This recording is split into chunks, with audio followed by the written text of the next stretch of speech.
Hello, welcome to the Carnival Sunshine ship tour. We sailed on this boat out of Charleston, South Carolina for 5 nights, and we're here to show you what this boat is all about. So it has a great Lido deck area here, which we're starting out on, and right around this Lido deck area is all the foods. We're going to dive into the food right here. First is the Blue Iguana, and Allie, you ate here quite a bit. What did you think about this one? Oh, it was delicious. They make the tortillas right there in front of you and then fill it. You can get taco salad, you can get tacos, or you can get burritos. Delicious food. Just around the corner from that is Guy's Burger Joint. This was my favorite and our daughter's favorite. We ate here quite a bit. Really friendly staff there, as you can see. They were open until 5 o'clock every night, serving burgers, fries, and all kinds of toppings for that. And then right around the corner, we had the pizza place. And this is one of the restaurants that's open 24 hours on this boat. Yeah, and it was kind of cool because you can also get delivery anywhere on the boat from this pizza place. So that was really awesome, using their app. Using the app. It does cost $5 to do that, but if you don't want to wait in line, then you can do that. They have about 5 different pizza types you can get here. You can get a half a pizza or a whole pizza, and depending on the time of day, there can be quite a line. Once other restaurants close, like at about 12:30 at night or 1 a.m., there is a pretty big line here.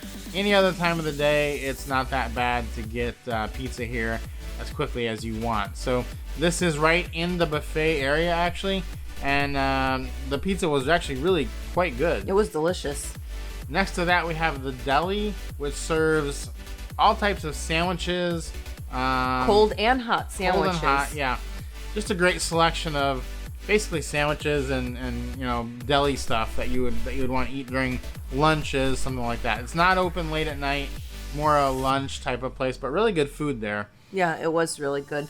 The buffet here was also, this is in the buffet area. The buffet was also really good. Lots of different selections there to go with the pizza, with the sandwiches, and with all the other foods that they had available. Lots of different choices, like I said, all the time, and the menu changed every single day. They also did have a late night buffet on this boat that was open usually till about 1 a.m., and it was in this same area. It's a less of a selection than during the day, but still good food, and if you want some cookies or something to bring back to your room. One day they did put out this chocolate extravaganza, which was kind of nice to have, kind of like a chocolate buffet from how cruise ships used to do that. All the desserts were chocolate. They had chocolate dipping sauce, ice cream, cakes, and all that. Delicious as well. Who doesn't like chocolate? Then you can go over from the pizza place. You could go to the Italian restaurant, the Cucina del Capitano, which is a premium restaurant for dinner, but during the day you can get pasta there. And then also Gigi's Asian Kitchen is also, you pay at dinner time, but at lunchtime you can actually get stir fry there for free as well. So all that food was grouped on the Lido deck. And then we're moving here to the outside area with the water slides. And this was a surprisingly great water slide area for this boat, which isn't the biggest boat. It's got 3 different water slides, and they were pretty fast. I went down them. It was shockingly fast, the one that I went down, and actually pretty entertaining. So we had a really good time. There's 2 of them that you can race on. You can race another person and see who gets to the bottom first. Those are the 2 that are fast. And the gym, we did spend some time here. It wasn't very busy, which is shocking. It's a good-sized gym for, like you said, a smaller boat. There was quite a bit of equipment available, and the staff was actually always available and very friendly. And it was also a nice place to go and just kind of be quiet. And speaking of quiet, thermal suite was probably our favorite thing on the boat. We did have a spa suite, so this was included for 2 of us on our week-long cruise, but this was a really great area. What'd you think? Yeah, I loved it. It was really quiet, relaxing, and we paid $79 for the 3rd member of our balcony cabin to get a thermal suite for the week, and totally worth it. It was something that we used every day, and just a great place to go relax at night and just hang out. Definitely. Really enjoyed that area. Also, we went out onto the sun decks quite a bit. It's a very large area. which is good because there were quite a few people on the boat, but we never had trouble getting a chair. There were always chairs available, and the staff was always out there, very helpful with cleaning off chairs and bringing you drinks and such. This is the over 21 area right here, pool. So this area is not for kids, and they did monitor that quite a bit. You can see there's also a large movie screen that you can see. They played a lot of movies on this boat. All into the middle of the night, which was kind of great. And then next to that, you go around the corner, you got the sport courts and the game table areas. You've got ping pong, foosball, basketball, shuffleboard, a lot of different choices for even pool tables. And then you've got your giant chess sets. So a lot of great entertainment up here. People were using this quite often throughout the cruise. It was one of our favorite areas just to hang out during the day, I would say. Yeah, it was nice. There were lots of fun games, and these were all actually complimentary, so free to play all of these different things. Even Twister out there on the ocean, although some days it was harder to play. Yeah, it was a little windy on a couple of the days, so that made it a little bit difficult to play. This is another sun deck, just kind of overlooking that pool area and overlooking that movie theater. Going up another level, you've got the putt-putt golf, mini golf, and we enjoyed this quite a bit. One day we played, it was so windy that it was almost like playing at St. Andrews in Scotland, so that made it quite fun. But the golf balls are special ones. They're lighter, so if it is windy, it'll blow the ball around a little bit, but which may or may not help your shot. It may help your shot go in if you're not. And also the putt-putt is complimentary as well. Yeah, complimentary. That's one of the things I loved about this boat is just about everything that you wanted to do was complimentary outside of, your fare that you paid to get on. So we really enjoyed that area golfing together. As you can see here, this was one of the days that was really windy. You can see our clothes going in, and it made it fun, made it challenging, but that ball just kind of blew around because of the really strong winds.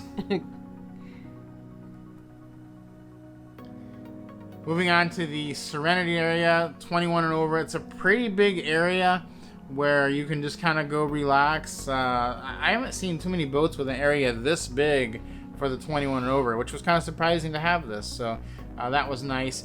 And then moving down to the Liquid Lounge, this is where the shows are going to happen at night. And during the day, there's going to be other things like game shows and just stuff that the cruise director is putting on for all of the people there. Yeah, and this is the one and only main kind of big meeting area, so that's why they use it for lots of different things. Yeah, there's almost always something going on in the Liquid Lounge because it is the best place for people to congregate as a big group. Outside of that is the Promenade, which has your shops, different things like that. You can buy your duty free. Looking down into the atrium, which we really loved the atrium. It's kind of one of these old style tall atriums that you don't find anymore. And then right through there we go to the casino. What'd you think of the casino?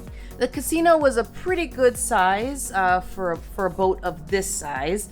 It had quite a bit available, lots of different machines. I never saw people just waiting around, so there were enough machines and games and tables for people to go ahead and hop in. And they do have a cashier available. They also had 2 ATMs available to be able to change money and take cash out if you want to play. And just like most other cruise ships, they do allow smoking in the casino. So if you like to smoke, that's going to be your place to be. If you don't like to smoke, you're going to want to avoid that. Connected right into the casino is the Skybox Sports Bar. Same thing applies there. It is a little bit smoky in there. I'm not sure if you can smoke in there, but you'll definitely smell the smoke from the casino because it is connected.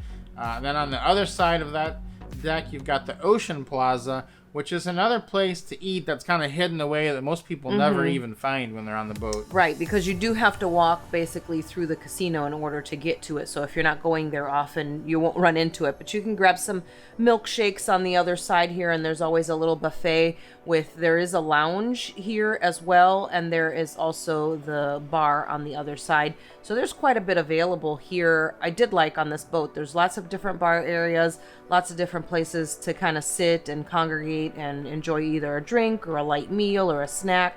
But this is a pretty good sized area, as you can see. And this one is open the day you get on the boat if you don't want to go up to the top deck and fight with all those people. Moving on to the Sunrise restaurant, which is where we ate all of our dinners. The main dining room, it's a 2-story beautiful dining room. I love it when it's kind of this grand 2-story dining room. Yes. The food was amazing in here. It was great. The service was great.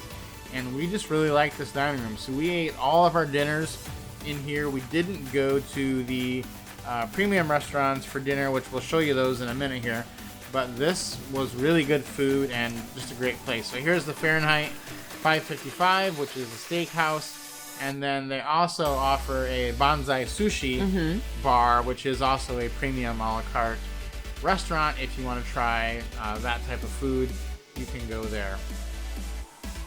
Moving down this hall, we've just got more lounges, more areas. This is kind of a unused part of the boat. The library bar, never really saw anybody in this or any staff in there Didn't serving see a drinks. Bartender or people reading. Just saw some empty chairs, so you can go in there and sit if you want, probably, or maybe find someone to serve you a drink. But this is kind of an empty, quiet, tucked away part of the ship. Then again, back to that grand atrium that we just love so much. That is missing on modern day cruise ships. Yeah, it had a nice bar area down below, and the guest services were down there, an excursion desk and all that, and the coffee bar. But just real pretty to see with the glass elevators, and they had some nice decorations going all the way up to the top.